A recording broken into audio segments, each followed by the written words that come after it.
Hello, I'm host Ken. Hello, I'm co-host Ken. Hi, I'm Fortnite Barbie. And this is Brick Wall Cinema. Welcome to the party, pal! Oh my god. That's your home! Are you too good for your home? Answer me!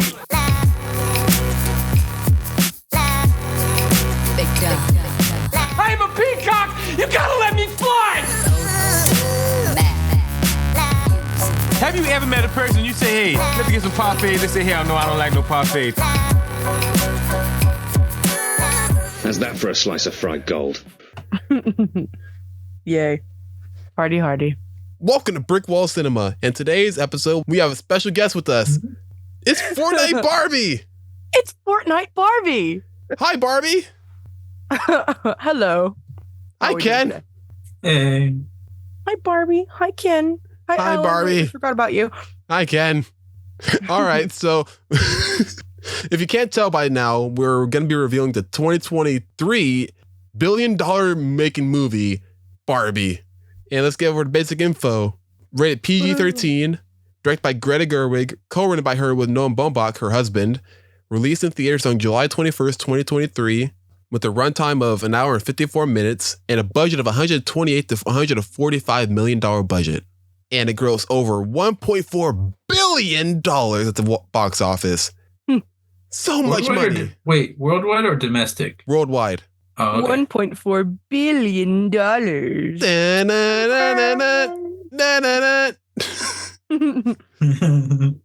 And with a Rotten I did put my pinky up to my face when I said that. we should put the soundtrack for the Austin Powers. I will. I absolutely will. He never did. And with a Rotten Tomatoes score of 88% for critics and 83% for audiences, this has been a huge hit. If you can't tell by that, everyone loves it, except the 20% that don't. Yeah, I was gonna say that. Like, there's a small amount of people who are doing that, like that, which I can see kind of why, but we'll get into that later. Yeah, That 20% is boring. they're the Kens. The evil Ken. Yeah. What was he called again? Patriarchy. Yeah, Patriarchy Ken. I didn't even know. Wasn't that just every Ken by the end? Yeah, by the end. Yeah. You didn't have an actual specific patriarchy Ken. True. That's what I call Ken, like when he wears like the big faux fur, like giant jacket Oh, okay. and the headband. All right, so let's go over the cast because there's a lot. We got Margot Robbie as stereotypical Barbie, Issa Rae as President Barbie, Kate McKinnon as Weird Barbie, Alexandria Shipp as Writer Barbie, Dua Lipa as Mermaid Barbie, Ryan Gosling as Beach Ken, Simu Liu as Tourist Ken and Rival Ken, Kingsley Ben-Adir as Basketball Ken, Nikuti Gatwa as Artist Ken, John Cena as Ken Maid or Mermaid Ken,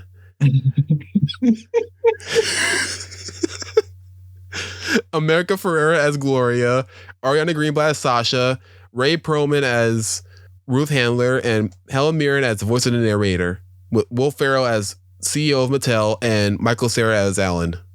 I'm gonna correct you real quick, just like a little nitpicky. All right. Just because I found this out recently, and okay. Anyway, his name is pronounced Nshuti. I knew it. I knew it was the one I got messed up. Yeah, you're fine. You're totally fine. That's Artist Ken? Yeah, he was the one that. Okay, how am I gonna describe him? I don't think you can describe any of the Kens besides their skin color. He's the new Doctor Who. Yes. Oh, He's okay. adorable. Has he been in anything else? Because I don't know much about him. Well, there's a Netflix show called Sex Ed. Oh, that's right. Yeah. That's all I know him from. Mm-hmm. Anyway, Ken, co-host Ken, can you record? Co-host Ken. Can you do the synopsis? all right. Barbie and Ken are having the time of their lives in a colorful and seemingly perfect world of Barbie Land. However, when they get a chance to go to the real world, they soon discover the joys and perils of living among humans. All right, now let's get into the nitty gritty.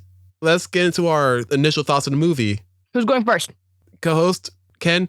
Oh, I did not expect much from this movie, considering I don't know much about Barbie and I've never really been interested in it. So me and host Ken went to there late at night because it was the only thing going on. When we got there, I was pleasantly surprised by how entertaining this whole movie was and very existential. It gave you something to think about, but also gave you a sort of comforting feel where you were happy with yourself.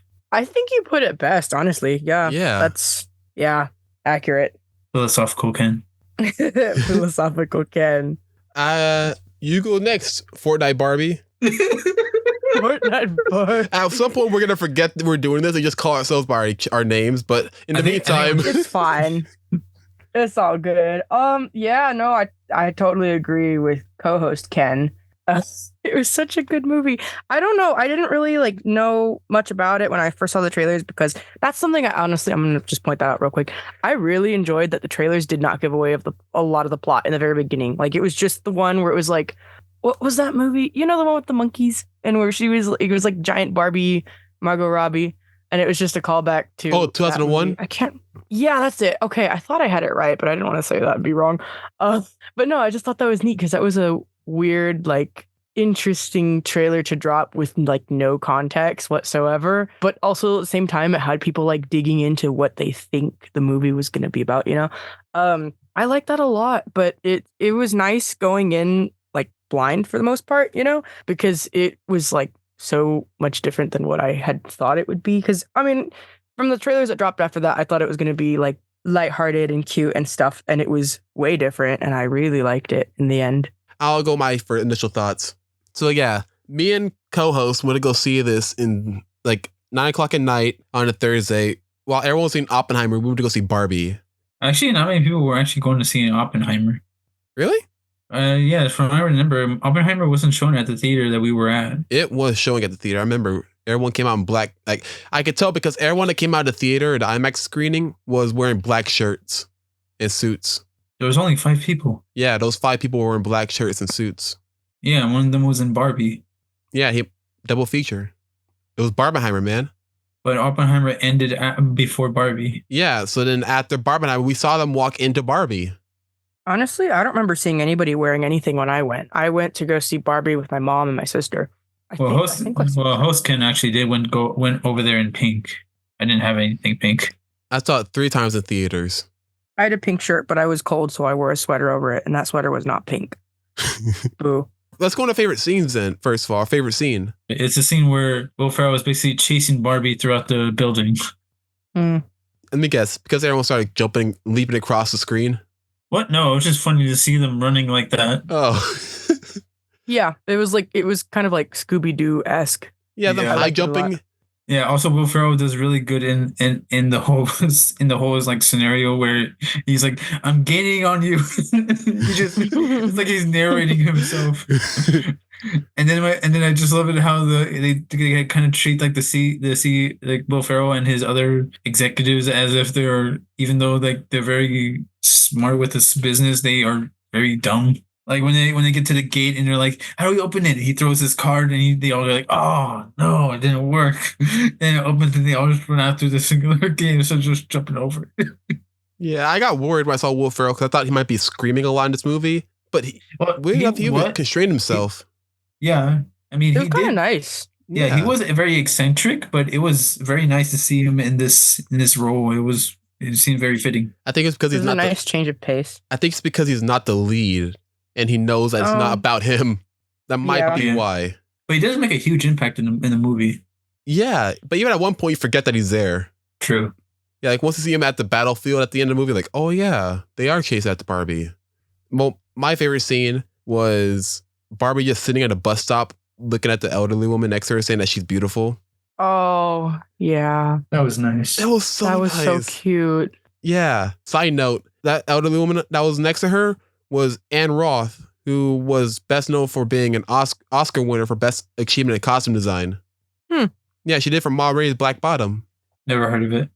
Netflix movie. Last Chadwick Boseman movie. Wait, I didn't see that one.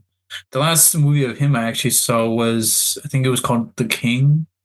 The King? I think, I'm not sure. He was apparently part of a gang in that one from South Africa, and he would get a bicycle chain and wrap it around his fist and then punch people with it. Oh my God. Yeah, he was looking for his sister in America. Oh, I don't know how to transition from that. Well, we could go into the what? Wait, Ari, what was your favorite scene? No. There's so many to choose from. Probably when Barbie had that crisis and she was like on the floor at Weird Barbie's house, like sobbing. I mean that honestly because that resonated with me. The way she just kind of gave up and was sitting there crying and was just like, I'll never be good enough. And then America Ferrera's speech in the movie was so good. Oh my god. It is literally impossible to be a woman. We have to always be extraordinary, but somehow we're always doing it wrong. I'm just so tired of watching myself and every single other woman tie herself into knots so that people will like us. I know people like talk shit on it because they're like, oh, it's just feminist propaganda. Like, okay, but you can't deny that it was a good speech, okay? Yeah. Like, it was well written, and especially her delivery was so good. Like, it literally made me tear up when I saw it in the theater. And my mom, too. My mom was like sitting next to me, and she just had this like look on her face. And after the movie, she's like, I don't feel like a movie has ever like spoken to me that much until like that scene happened. Dang, man. That's like good cinema right there. Yeah, that scene, I will tell you this. That scene got her a nomination for the Oscars. Yeah, she should. No, she was nominated. I believe that's something I was confused about. This movie actually speaks a lot more to women than men. When I first watched that scene, I thought, what is she talking about? Because I could not relate to those kind of problems because, well, I guess because I'm not a woman, but it's kind of hard to describe because it's different from every woman's point of view, but it's just this weird, most of what she's talking about is like constantly having this feeling of inadequacy, even though we do matter, you know, like we do feel like we matter and that we should be enough, but there's always this harrowing feeling of, yeah, but no matter how hard you try, you're still not good enough because that's just unfortunately the way that the world or society is right now. Hopefully that'll change, but I mean, just like in the movie, like everyone's got to be respectful of each other. Like one gender can't be superior over the other because at the end, I mean, look what would happen, like disarray and horrible things. But that's more or less what I got from it. Yeah, I guess you're right. It does make sense if you are a woman because that was the whole point. But that's what I got, like to give a little basic rundown of it. All right, I get it. Yeah. But when you said that it was importance of not being of one sex not being dominant over the other, because look at what happens at the disarray. Yeah, that mostly only happened during the patriarchy. But when the Barbies were in charge, there was no disarray. So that kind of message kind of goes over your head for a little bit. That's the thing, though, is that even though when the Barbies are in charge, Ken still feels like he's inadequate. You know, because like that's the whole thing is that this movie parallels what we have today, where it's like this is like in our world it would be like if the Kens were in charge and they acted like the Barbies did, and then the Barbies did not feel good enough. You know what I'm saying? Like this movie spins the gender stereotype on its head like that, and that's kind of why I think a lot of men didn't understand, because I mean some of the guys that I've talked to that didn't like the movie, they're like, I don't get it, this doesn't make sense, that was stupid. And I'm like, well, why didn't you get it? And they're like, well, why weren't the Kens just happy like if the Barbies were in control? Like, because think about it, would you be happy if we were in control? They literally had nowhere to like live. That like no, really, it's just weird because like some people don't like, it's not even that it's hidden in the sub context, it's there, it's just not, it's not point blank period in your face, you know. It's there. I think that some people who saw the movie just didn't understand it because it's not quite something they're used to seeing. But anyway, I digress. So like they're mad at themselves for getting a mirror put in front of them. Basically, I think that's why a lot of guys are really upset about the movie, because they're like, oh, well, that doesn't make sense and that would never happen. Like, but it is happening. It's just that the movie turned it around to make it look a little different. But the point is that, you know, that is happening. It's just the movie's different. It's about Barbie. It's about women. But, you know, same kind of concept there. It's a little weirder, I guess, to digest for guys because they're used to seeing guys in control and this whole dumb gender thing. But, yeah, I know. I like the movie. I thought it was good. Yeah, I do get what you're saying. This movie was a bit... like I said before, it was very existential and made me think about a lot of stuff. But as it went on and delved more into the women's view of what it is, I got kind of lost because I couldn't really relate to that kind of thing. But thinking about it now, it does make a lot of sense, and I do see how society is reflected in this way, even though it's reversed. That's totally fair, though. I mean, because this is one of the first movies that I've seen personally that depicts that point of view, like from a woman's point of view. A lot of movies are depicted from a man's point of view, whether or not the protagonist is female or male. It's just weird, you know? Yeah, but this one, I think this one just is, that's why it's relatable to women and sometimes not relatable to men because, it's two different things, two different lifestyles and ways that you're treated. So I get why it's not understood by everyone who watches it, and that's fair. I think that's a little bit of a sign that maybe we should have a couple more movies, maybe a few more, handful, that are kind of similar like this so that everyone can understand everyone's perspectives. I'll be so down for that. I would be down for that, but I'm confused on how that would look. Because I don't know. Because this movie was... This is like a special movie. Yeah, it's like smart. Different. It's smart, but it does it in a way that is very different from anything else we've seen, which is why this movie's made such a big impact, because it's very different from anything else that has depicted something similar to these kind of issues.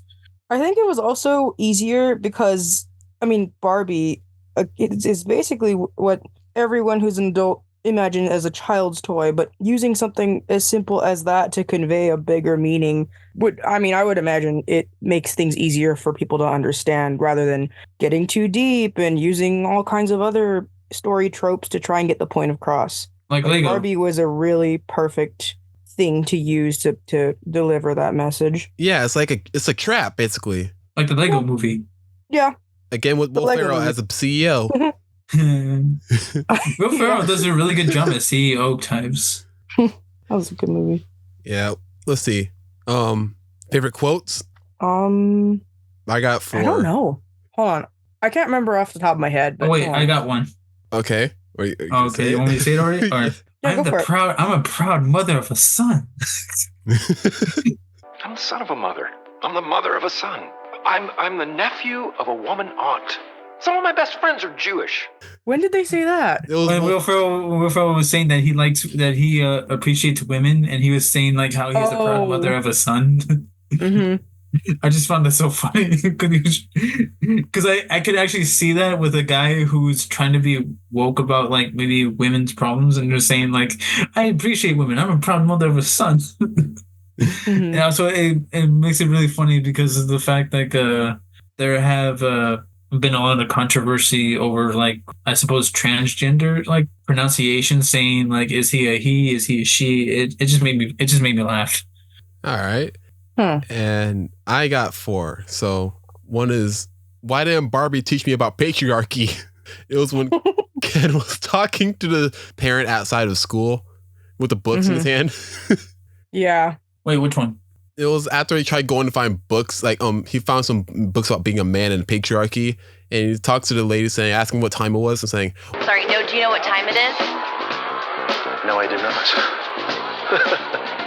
Okay. Why didn't Barbie tell me about patriarchy, which, to my understanding, is where men and horses run everything?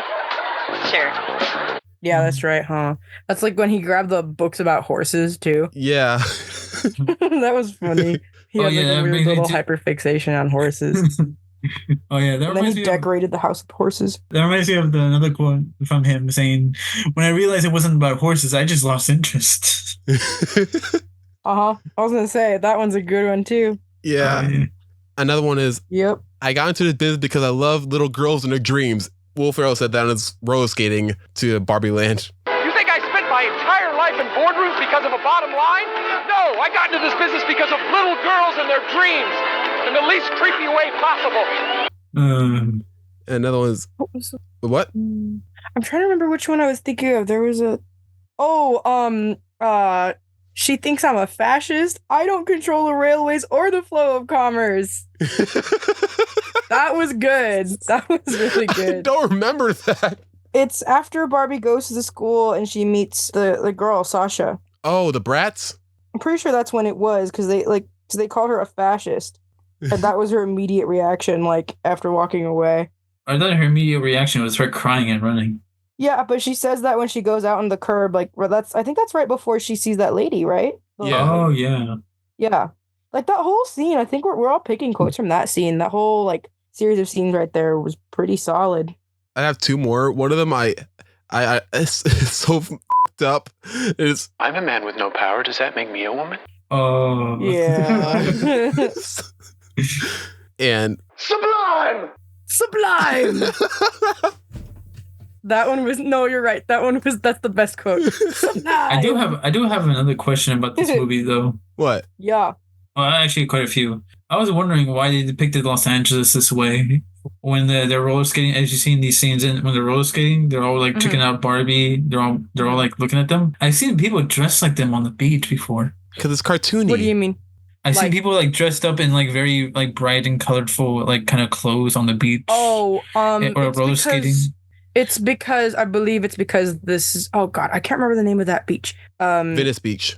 Venice Beach, that's it. Yeah, no, Venice Beach is full of all kinds of colorful people. Like, I've been there a couple times, and that's the one that's like, if you walk a little farther, you get to Muscle Beach, and that's where all the bodybuilders are, and they all like do crazy stuff out on the beach. But there's a lot of roller skaters. There's a lot of like hippies that hang out there. No, Venice Beach is very colorful in general, so honestly, that felt super authentic. Yeah, and I thought that the whole world in this movie, it is basically ramped up times 10. Yeah, exactly. It was pretty, yeah. Yeah, so I gave it more leeway on that part. I'm like, okay, trying to make a point. I get it. It's funny. And everyone wearing muted colors too in the whole movie that aren't Barbie and Ken. Also, yeah. Why is it that Alan was able to like beat up like several Kens? Because he's cool. He's Alan. You can't beat Alan. Oh, you know what? Contradiction. In the beginning of the movie, they say there's only one Alan. Not true. Later in the movie, they said all of NSYNC are Alans that snuck out into the real world. There are no multiples of Alan. He's just Alan. Yeah, I'm confused about that. A few moments later. Not one person would care if Alan was in the real world. In fact, it's happened before.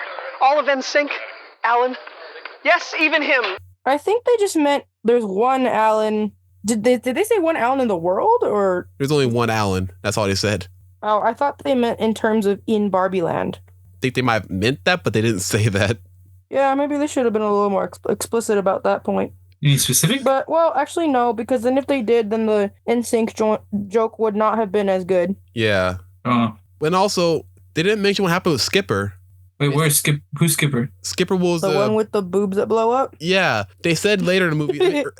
Later in the movie, at the beginning of the movie, when they go into the real world, they cut to the FBI and but they're talking to each other. They said that Skipper went out before. Huh. We never see Skipper. Probably just because it's not really as relevant to the plot. I guess so. All right, so I got some notes. What do you guys think of the soundtrack? Loved it. Yeah, me too. It was pretty good, yeah. Oh, I did think it was so interesting that when they were traveling to the real world, immediately I heard the song like, oh, it's Tame Impala. Who? I love Tame Impala.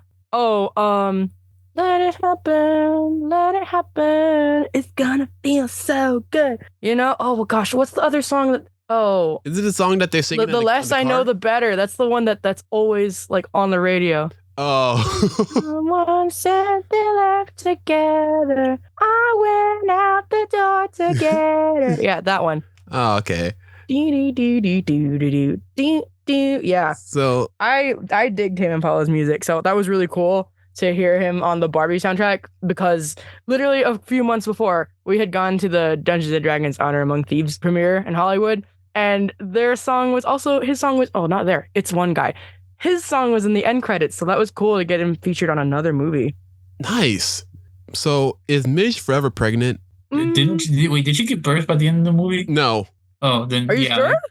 I seem to remember her holding a baby at the end of the movie. Wasn't she holding a baby? No, last time we see Midge was when Will Ferrell's like, ah! Oh, Midge. Gosh, I thought we discontinued her. Oh. Yeah. So, yeah, I guess she is forever pregnant because they discontinued it because having a pregnant doll was weird. But since they never done anything about it, so she's just forever pregnant, I guess. No, they discontinued it because they thought it was a bad influence on girls. Oh, yeah, that's true. They thought it was going to influence girls to want to have babies. That's like the same reason why they discontinued the one with the pooping dog, because they didn't want kids to think it was okay for dogs to poop all over the place. I thought so they won't feed their dogs their own shit. That too. yeah. So bad. Yeah, but I thought that's what the narrator said when they passed over when they introduced her at first, the pregnant Barbie. Yeah, I don't know, I forgot her name already. Midge. When they introduced Midge for the first time, they were like, and then there's Midge. She's pregnant, but they discontinued that because it was weird. Yeah, they did say that. Yeah. Okay, so I feel like putting more words in there would have distracted from the point. True. Okay. But yeah, that's right. I got another point. This is a big one for me. Okay, so hear me out. This is going to be a stretch. I believe Greta Gerwig and Noam Baumbach, before writing this movie, was influenced by Fat Albert, the movie. What? Remember the 2004 Fat Albert movie where they went to the real world? No, I don't It's because remember it they at went to the real world and then they met their creator, Bill Cosby. And that's something very similar to what they do in here. Fat Albert. Who is it? I'm Fat Albert. Yeah, right. I'm looking for Mr. Cosby. Are you his dad? Directed by Joel Swick. I've never seen that movie. Really? And that's how Fat Albert died. He died from falling off a window. Oh my God. You gotta watch it. It's like amazing. It's weirdly I remember watching good. the show as a kid, but I don't think I've seen the movie. Actually, me and Chance saw the original show. He isn't on DVD. And we were making fun of it sometimes because of the limited animation there was to it. Like where these two girls, they were saying, hey, look, there's a bake-off. And Albert just appears. And he's like, and she makes me laugh. He just appears. Yeah, he doesn't make a sound. Even in the movie, they make a joke about that where she walks away, like the main character walks away to the other room and is like, I gotta find a gate to cover the TV. And you see him, she turns around and like, Don't you guys make noise when you enter a room? I never thought about it. We just enter. Just basically putting up logic to Toon Force. yeah, but throughout this whole movie, to connect to Barbie, there's a connection between the main character and the fictional character, Fat Albert, and that's what makes them leave to go to the real world to help the problem. And as they're in the real world, they become more self-conscious and more aware of themselves and become more human. It's a stretch, but I'm taking it. I'm gonna stand on this ground saying that they watched Fat Albert for this movie. Maybe they did. Yeah, that's to stay tuned sometime later.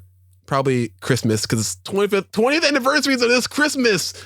Oh my God, yes, I'm doing it. I'm adding it on the list. Anyway, let's back to Barbie though. Let's see.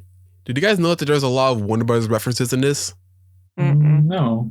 So first of all, there was a shot in the movie where when you see Barbie leaving to the real world, you see in the background with the sign that says real world this way, you see the water tower in the background. I did not see that. Oh. Yeah, and also at the CEO's office, you can see in the background Warner Brothers Discovery, like the building. Yeah, I thought that was weird. I also have another note. Did it remind you of a little kid when Barbie and Ken was by the bus stop? It reminded me like a little kid at a store. Faster I figure it out, the faster we get to go home. What am I supposed to do? Ken, go for a walk or something. By myself? Yes. Really? Where? Anywhere. Can I go that way? Yes. Don't go far. Okay.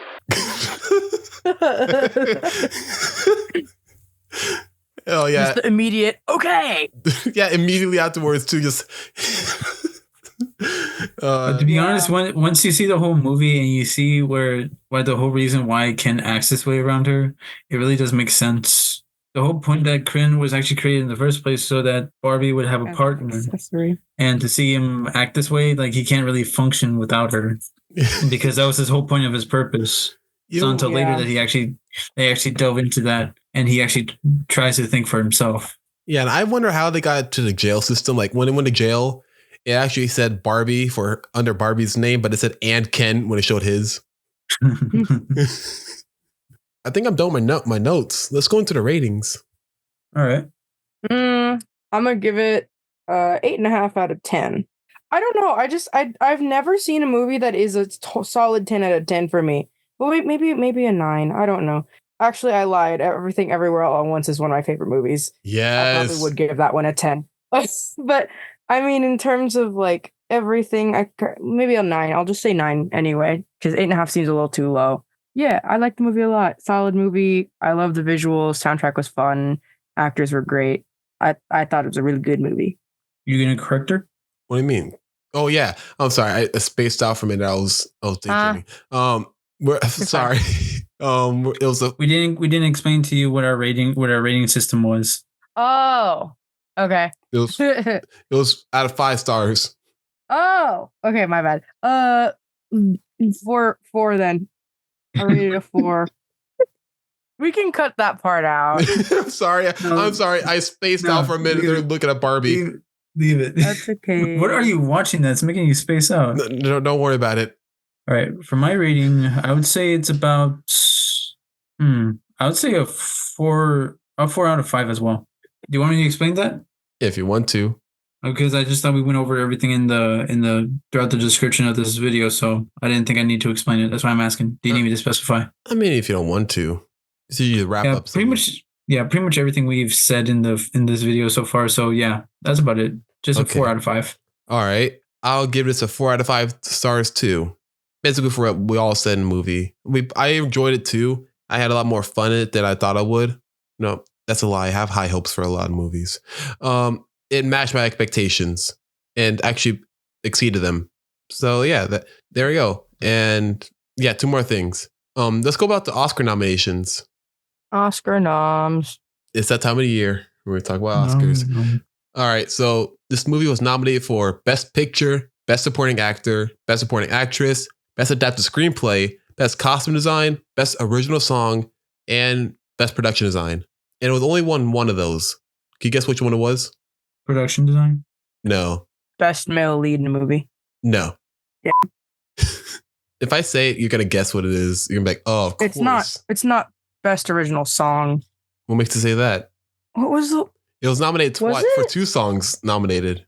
I'm Just Ken and What Was I Made For? Oh, yeah, that's right. I'm Just Ken won. No. Did it not? Because remember... Oh, wait, no. I was trying to remember like why Ryan Gosling had to do the performance even though he really didn't want to. Well... Wasn't that why? Oh, never mind. That won an Emmy or something, right? Well, Pharrell won. Pharrell won. I mean, was nominated for Happy, but he didn't win, but he performed it too. Oh, okay. Anyway, go on. What was it? What Was I Made For? Oh, that's right. I totally forgot. Billie Eilish's second Oscar win. And what am I doing with my 21-year-old self? Just standing here doing a recording while Billie Eilish making stop 2 Oscars. What? Just stop. All right. So it's quiz time. No one wants to do it. Wow. Sergio, I'll do it. so rude. I'll do it. Okay. You want the hard test or the movie quiz? Isn't that the same thing? More fun? No. Okay, the hard one's about Barbie in general, like the doll. Oh, I don't think I could win that. I didn't have that many Barbies. I collected Monster High dolls. Oh, my sisters did the same thing, as well as my cousins. I guess the movie quiz then? All right. Question 1. Why does Barbie originally leave to go to the real world? She wants to meet her human, she gets flat feet, she gets cellulite, or she's upset with Ken. Honestly, you could combine both of those middle options and it's the same answer. This is a terrible quiz. That's the first question. Already bad start, but I mean, she does want to meet her human so that she stops looking less imperfect. Yeah, flat feet and cellulite are just reasons why. I accept. Wait, what? No, wait. It says she got flat feet. No, it's flat feet. See, but because that's the catalyst, right? That's the first thing. The first thing she's like, oh no, I have flat feet, and then she gets cellulite, and then she's like, oh, I gotta meet my human. Yeah, his job is beach. Oh, wrong. Oh, okay. Ken's job is just. What is Ken's job? Lawyer, surfer, beach, or model? And it's so dangerous, and he's so brave for doing beach. Correct. A real American hero. Question 3. What shape does Weird Barbie have drawn around her eye? Circle, star, heart, or square? God, I don't know. I think it's a star. I think I'm wrong though. I thought it was a circle. Wrong. It's a circle? Circle. Okay. Question 4. What Barbie do Mattel want to market near the end of the movie? That's weirdly phrased. Weird Barbie, Midge, Depressed Barbie, or Everyday Barbie? Wait, are you talking about what they want to advertise or what they did advertise? What do they want to market near the end of the movie? Because halfway through the movie, because like when near the end of the movie, they have advertised a depressed Barbie. Yeah. That's right. They did like a whole like scene with a commercial and everything. I think that was midway through the movie, or at three quarters into the movie. No, that was in the third act. That's when that's when stereotypical Barbie actually did get the press and they started advertising it. That was in the third act. That's beginning of the third act. The fourth answer is the answer. Everyday Barbie. Probably wrong. Wait, wrong? Is it Depressed Barbie? It's Depressed Barbie. Oh. I think this is going based on that. It's not as okay. When it says at the end, the timing is not quite correct. Yeah, I'm with you two. This quiz sucks. Question 5. What does Ken read about in the real world? Mansplaining, feminism, misogyny, or patriarchy? Correct. Wow. Question 6. What is the name of Ruth Mattel's daughter who inspired Barbie? Oh my God. Barbara. That's easy. Correct. Question 7. How does Ken get into the real world? Oh my God. He runs behind it's in the back of Barbie's car. This is stupid. Correct. This is stupid. Question 8. Who gives the famous monologue from the film? God! It's too easy. Why did you click it? I didn't click it. I just slammed on the table. Oh, man. Okay, I guess. Correct. We all knew what it was. Spanish. Question 9. What was Gloria's husband trying to learn? Spanish. Correct. Espanol. Question 10. Who sings the first song in the film? Oh, God. Okay. The first song in the film? Margot Robbie, Ariana Grande, Lizzo, or Billie Eilish? Yeah, that's easy. It's Lizzo. Oh, correct. Question 11. What accessory does Alan wear in the first dance number? Gold bandana, gold cowboy hat, pink tie, gold bow tie. Oh, this is... I don't remember him wearing anything in particular other than his Alan outfit. His Alan outfit. I think it's a gold bow tie. Correct. Wow. And final question. Where does Barbie shed a tear? God it. At a bus stop, at Mattel, outside a Walmart, on a park bench.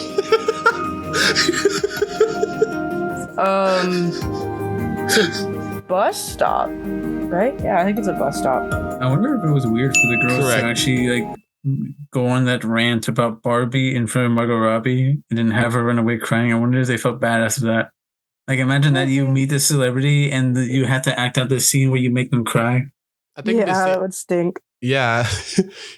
I think there was a movie. I forgot what movie it was. I think it was one of the X-Men movies where someone was fighting Hugh Jackman, working with Hugh Jackman, was super excited to work with him, but they had to beat the shit out of him. It's like, I'm sorry. I know. Oh yeah, I know about that. No. He actually said that in an interview, saying where he actually had to where he accidentally stabbed her. The stunt double for I think it was Mystique, or it was for Lady Deathstrike.